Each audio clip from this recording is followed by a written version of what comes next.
Hello students, welcome to my YouTube channel. This engineer RB Singh.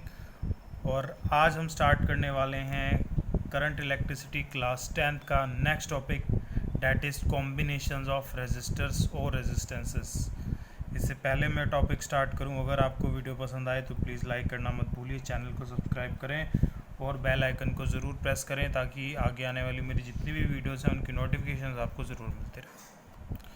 तो चलिए students, start करते हैं आज के फर्स्ट टॉपिक से, कॉम्बिनेशन ऑफ रेजिस्टर्स और रेजिस्टेंसेस।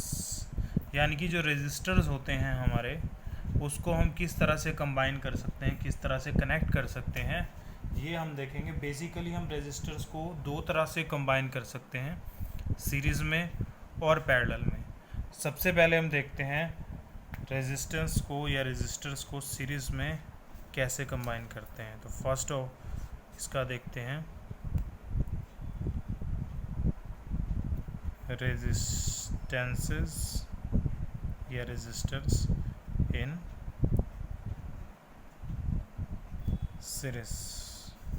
सीरीज में कैसे कंबाइन होता है।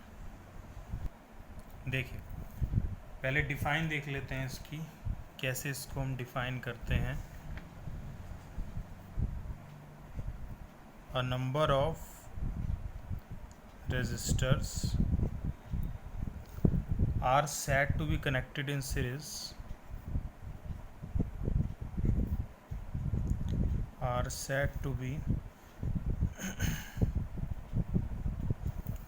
connected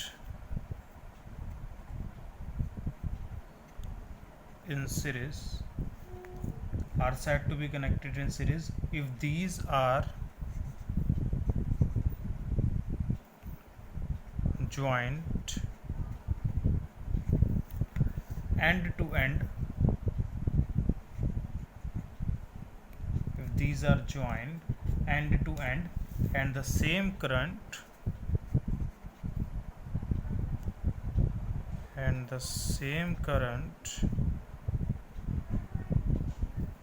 flows through each one of them,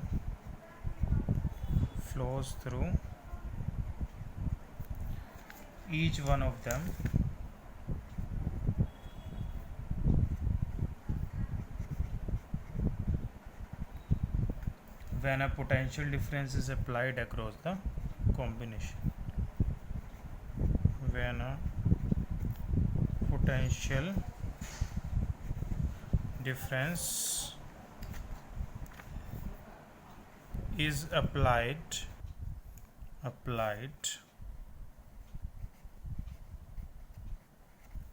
across the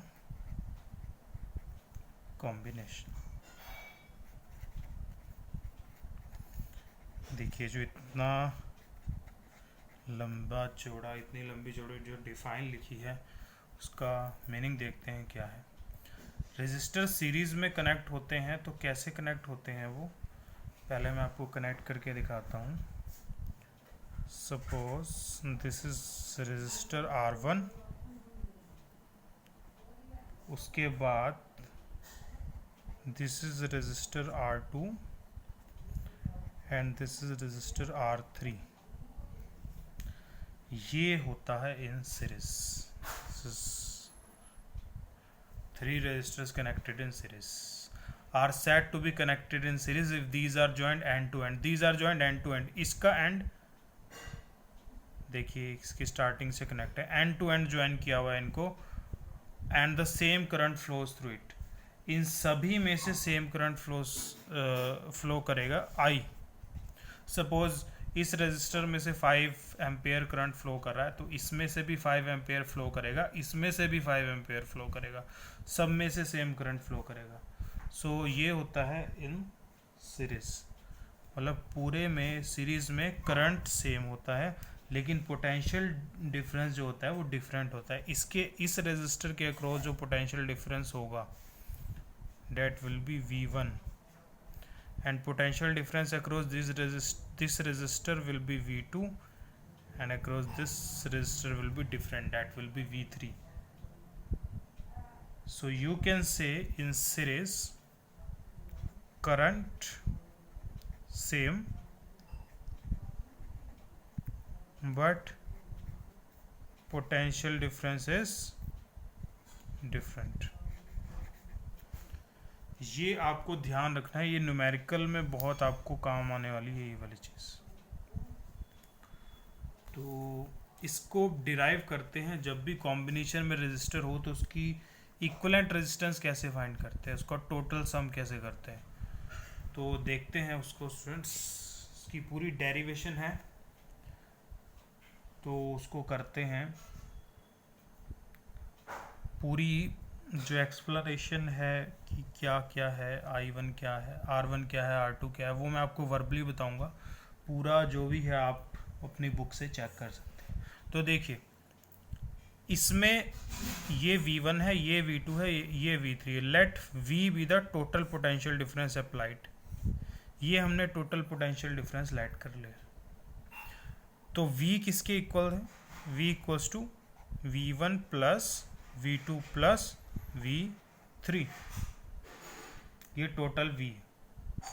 अब अगर बात करें अकॉर्डिंग टू ओम्स लॉ, इन सब की अलग अलग वैल्यू फाइंड करते हैं। V1 क्या होगा अकॉर्डिंग टू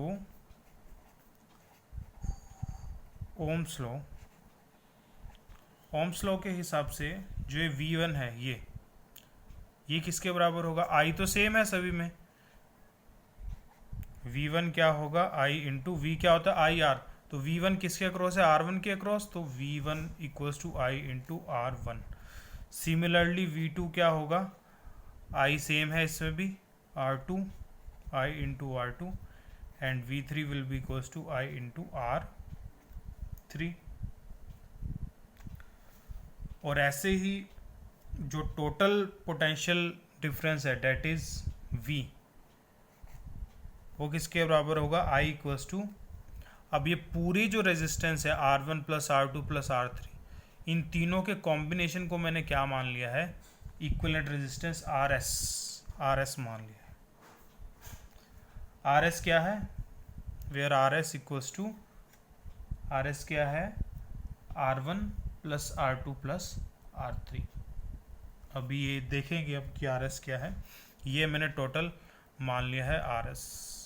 ये जो पूरा रेजिस्टेंस है ना तीनों, इसके कॉम्बिनेशन को मैंने RS मान लिया। RS means resistance in series. तो टोटल पोटेंशियल डिफरेंस निकालने के लिए total resistance into total current, total current तो I है और सब में I जा रहा है। अब देखिए हम क्या करेंगे, अब हम वैल्यू पुट करेंगे इसमें। देखिए कैसे, ये जो इक्वेशन मैंने सबसे पहले बनाई थी V equals to V1 plus V2 plus V3, इसको इक्वेशन नंबर 1। अब मुझे क्या करना है, जितनी भी वैल्यूज़ हैं V, V1, V2 और V3, यहाँ से उठा के चारों वैल्यूज़ मुझे इस इक्वेशन में पुट करनी है। तो V क्या है according to this? V equals to I into RS। ऐसे ही V1 क्या है according to this equation? I into R1। ऐसे ही V2 क्या है? I इंटू R2, तो यहाँ लिखूँगा मैं I into R2, and similarly V3 equals to I into R3। IRS, यहाँ से I कॉमन आएगा, अंदर बचेगा R1 plus R2 plus R3, and we will cancel I with I। So RS यानी कि जो टोटल रेजिस्टेंस है वो क्या आ जाएगी? R1 plus R2 plus R3। Total resistance, equivalent resistance circuit की क्या आएगी? R1 plus R2 plus R3, ये आ गई।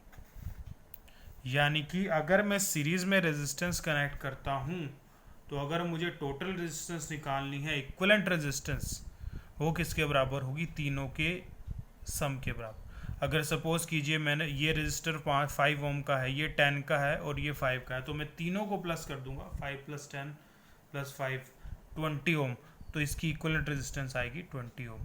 तो ऐसे में टोटल रेजिस्टेंस फाइंड कर सकता हूँ इन सीरीज, ये सीरीज में है। और एक बात और जो आपको ध्यान रखनी है इसमें, यहाँ पे बताता हूँ मैं आपको, इसमें क्या होता है सीरीज कॉम्बिनेशन में, इक्विवेलेंट रेजिस्टेंस जो होती है, equivalent resistance is greater than the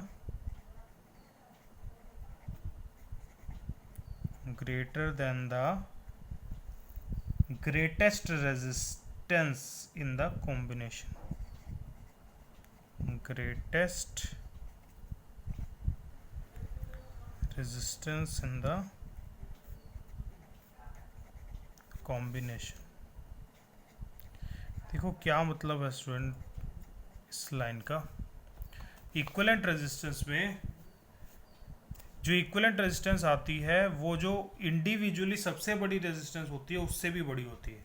कहने का मतलब क्या, सपोज कीजिए 3 रेजिस्टर में सीरीज में बना रहा हूँ। सपोज ये 3 ओम का रेजिस्टर है, ये 5 का है और ये 8 का। इसमें सबसे बड़ा रेजिस्टर कौन सा है? 8 ओम का, ये सबसे बड़ा है। अगर मैं इसका इक्विवेलेंट रेजिस्टेंस फाइंड करूं, सीरीज में है तो इक्विवेलेंट रेजिस्टेंस क्या होगा? तीनों का सम 5 + 3 8 एंड 8 + 8 16 हो। तो ये कह रहा है जो इक्विवेलेंट रेजिस्टेंस होगा वो कॉम्बिनेशन में जो सबसे बड़ा रेजिस्टेंस होगा उससे बड़ा होगा, बिल्कुल बड़ा होगा। आप ये कहेंगे कि ये तो होगा ऑब्वियसली, क्योंकि जब हम ऐड कर रहे हैं तो बड़ा ही होगा, लेकिन पैरेलल में ऐसा नहीं होगा। तो ये आपको क्लियर हो गया होगा, hope so, resistance in series. Next बात करेंगे स्टूडेंट्स रेजिस्टेंस इन पैरेलल की।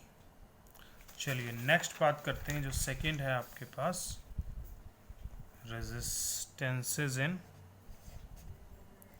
पैरेलल। पैरेलल में अगर रेजिस्टेंसेस हो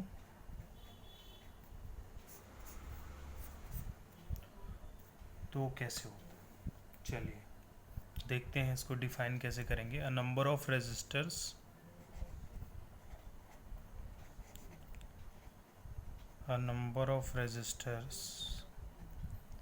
are said to be connected in parallel,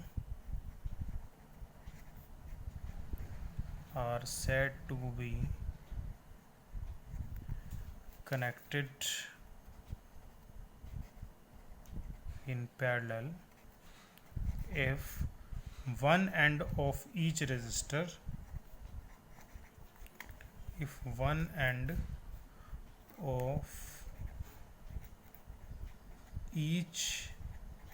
resistor is connected to one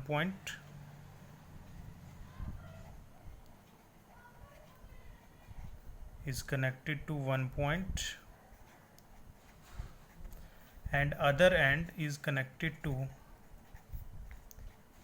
other end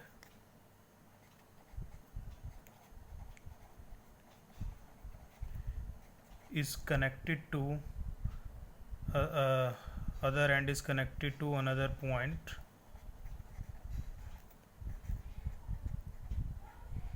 so that potential difference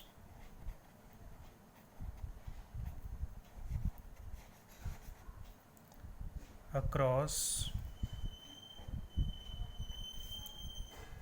each resistor is same and is equal to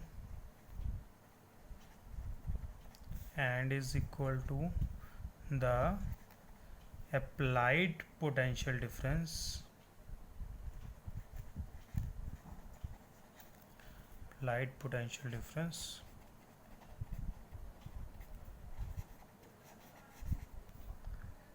between the 2 points.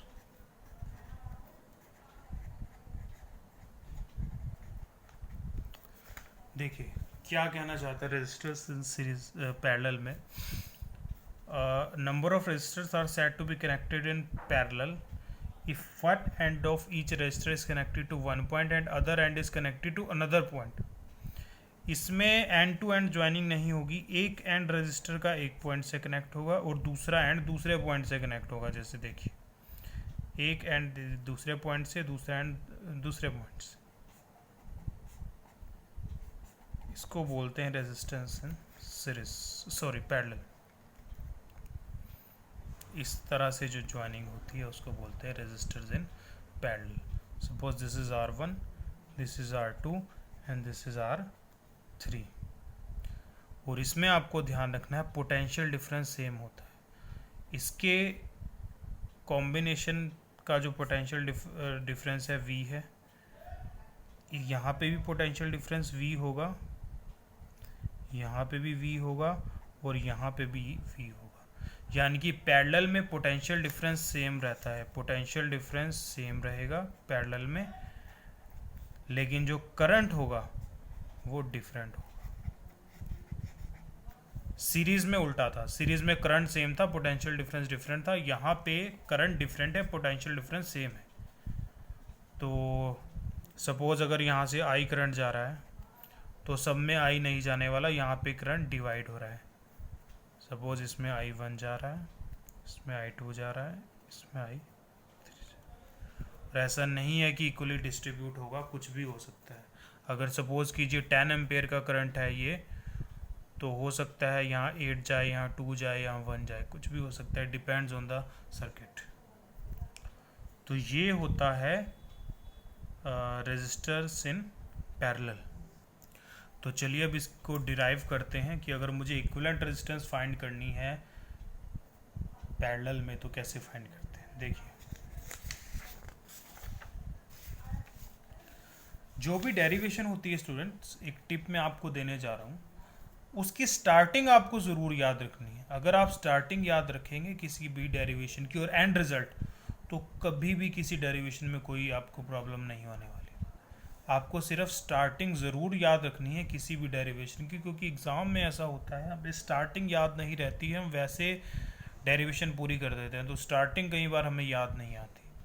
तो देखिए यहाँ पर ये है starting में जो different था. Series वाले में क्या था, जो डिफरेंट था हमने उससे स्टार्ट किया था. क्या डिफरेंट था यहाँ पे पोटेंशियल डिफरेंस डिफरेंट था, तो V equals to V1 plus V2 plus V3. और उसके बाद हमने इन चारों की वैल्यू अलग अलग ओम्स लॉ से निकाल के इस फॉर्मूला में पुट किए थे. तो यहाँ पे भी अब मैं ऐसे ही करने वाला हूँ पैरेलल वाले में. यहाँ पे क्या डिफरेंट है, यहाँ पे पोटेंशियल डिफरेंस तो सेम है लेकिन करंट डिफरेंट है. तो करंट I जो है वो किसके बराबर है, I1 plus I2 plus I3. तो वही से हमारी डेरिवेशन स्टार्ट होगी. तो I जो टोटल करंट है I, उसको क्या मान लेते हैं, I1 plus I2 plus I3. ऐसे हम ओम्स लॉ को यूज़ करके अब इन सब की वैल्यूज़ निकालेंगे. I1 क्या होगा, देखिए पोटेंशियल डिफरेंस तो सब में सेम है, इसमें भी, इसमें भी, इसमें भी. तो I1 कहाँ से फ्लो कर रहा है, R1 से. तो I1 की वैल्यू क्या आएगी, V बाय R1. ऐसे ही I2 की वैल्यू क्या आएगी, V बाय R2. और I3 की क्या वैल्यू आएगी स्टूडेंट्स, V बाय R3. इस तरह से. और I की वैल्यू क्या आएगी, टोटल करंट क्या होगा, total potential divided by total resistance. Total resistance parallel में है तो क्या मान लेता हूँ मैं उसको, RP, जो टोटल इक्विवेलेंट रेजिस्टेंस मुझे फाइंड करनी है, RP. तो बस अब ये चारों वैल्यूज उठा के इक्वेशन 1 में पुट करेंगे. I की वैल्यू क्या है, V bye RP.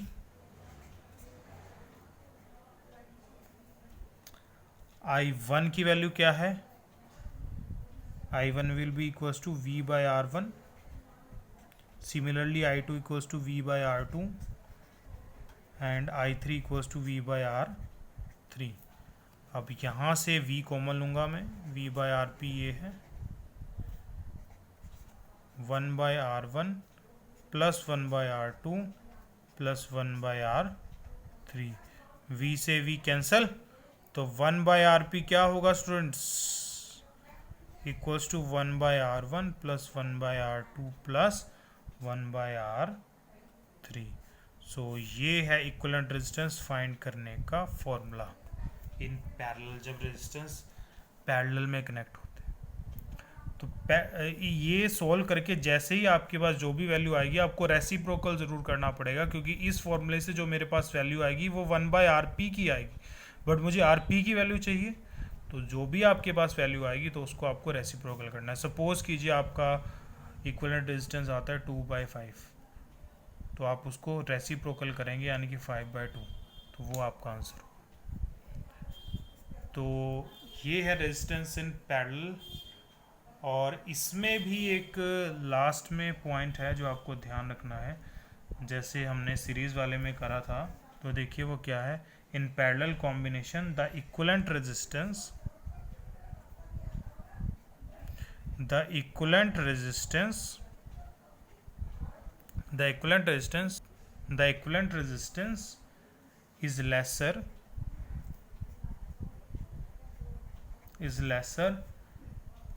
than the least of all the resistances.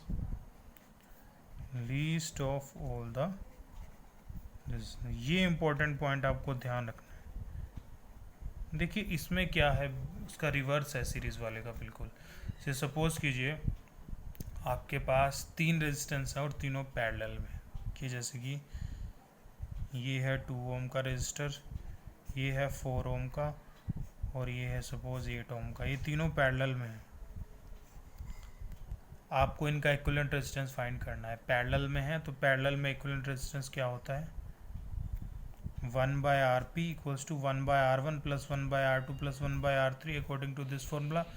यानी ये R1 ये R2 ये R3 है, तो तीनों का रेसिप्रोकल 1/R1 यानी कि 1/2 प्लस 1/4 प्लस 1/8। एलसीएम लेंगे 2 4 और 8 का, 8 आएगा। 2 4 4 एलसीएम तो आपको लेना आता ही होगा और आना भी चाहिए 10th स्टैंडर्ड में। 4 2 1 का 1, 7/8 आया है ये। बट ये किसकी वैल्यू आई है, 1/Rp की, लेकिन मुझे चाहिए Rp की, तो Rp क्या आएगा 8/7 1 पॉइंट समथिंग। तो देखिए पैरेलल में क्या कहना चाह रहा है, पैरेलल में जो सबसे छोटी वैल्यू होती है, सबसे छोटी वैल्यू कौन सी है, 2 ओम। तो जो इक्विवेलेंट रेजिस्टेंस की वैल्यू आती है वो सबसे छोटी वैल्यू से भी छोटी आती है। इसमें उल्टा है। सीरीज वाले में क्या था, इक्विवेलेंट रेजिस्टेंस की वैल्यू सबसे बड़ी वाली वैल्यू से भी बड़ी आती थी, इसमें सबसे छोटी वाली वैल्यू से भी छोटी आएगी। 8/7 अगर हम इसको सोल्व करें, 7 1 जा 7 एंड अगेन 7 1 जा 7, 1.1, 2 से भी छोटा। तो ये आपको ध्यान रखना है स्टूडेंट्स। तो डेट्स इट, ये था resistance in series and parallel. Next lecture आपका बहुत इंपॉर्टेंट होने वाला है स्टूडेंट्स, क्योंकि हम न्यूमेरिकल करेंगे। उसमें बहुत ही इंपॉर्टेंट न्यूमेरिकल्स हैं, सिर्फ आपके ये 10th बोर्ड के हिसाब से नहीं, आगे भी कॉम्पिटिटिव एग्ज़ाम्स में बहुत ही ज़्यादा आते हैं ये। +2 में भी आपका पीछा नहीं छोड़ने वाले हैं, तो ये आपको ध्यान रखने हैं। तो एक बार फिर से मैं सम अप करता हूँ। आज हमने पढ़ा है resistance in series and parallel. Series में करंट सेम होता है, पोटेंशियल डिफरेंस डिफरेंट होता है, इस तरह से होता है सीरीज़ कॉम्बिनेशन। और जो इक्विवेलेंट रेजिस्टेंस आती है वो तीनों का सम होता है, R1 plus R2 plus R3। ऐसे ही जब पैरेलल करते हैं, पैरेलल वाले में पोटेंशियल डिफरेंस सेम होता है, करंट डिफरेंट होता है, ठीक है। और इसका जो इक्विवेलेंट रेजिस्टेंस का फॉर्मूला होता है स्टूडेंट्स, वो क्या होता है, ये 1/Rp equals to 1/R1 plus 1/R2 plus 1/3 plus 1/R4 equals up to so on, जितने भी आपके रेजिस्टर्स हैं। तो इस वीडियो में इतना ही स्टूडेंट्स। नेक्स्ट वीडियो में बात करेंगे। और प्लीज़ वीडियो को शेयर ज़रूर करिए ज़्यादा से ज़्यादा। Thank you very much.